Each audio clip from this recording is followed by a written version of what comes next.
বৃষ্টির সঙ্গে ধস, জোড়া ফলায় বিধ্বস্ত সিকিম। এই পরিস্থিতিতে উত্তর সিকিমের চুংথাংয়ে আটকে পড়েছেন বহু পর্যটক। সূত্রের খবর, সেখানে প্রায় ৩০০-র বেশি পর্যটক আটকে রয়েছেন। তাদের একাংশ আশ্রয় নিয়েছে স্থানীয় একটি গুরুদুয়ারায়। প্রতিকূল পরিস্থিতিতে বাড়ি ফিরতে চাইছেন সকলেই।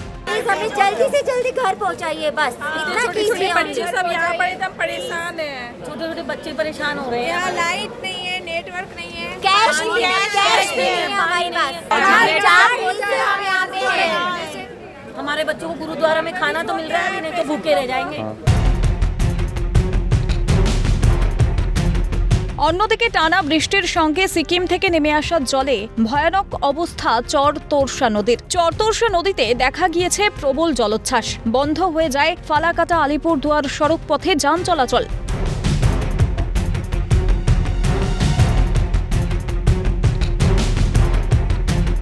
এদিনও কালিম্পংয়ের তিস্তা বাজার সহ বিভিন্ন এলাকায় বিক্ষিপ্ত বৃষ্টিপাত হয়, যার জেরেই কালিম্পংয়ের একাধিক জায়গায় ছোট বড় ধস নামে। পাহাড় থেকে গড়িয়ে পড়তে থাকে ছোট বড় পাথর। ধসের জেরে 10 নম্বর জাতীয় সড়ক ধরে যান চলাচল ব্যাহত হয়। ক্যামেরায় সৌমেন্দু মজুমদারের সঙ্গে নিতাই সাহা ও বিশ্বজিৎ চক্রবর্তীর রিপোর্ট, ক্যালকাটা নিউজ।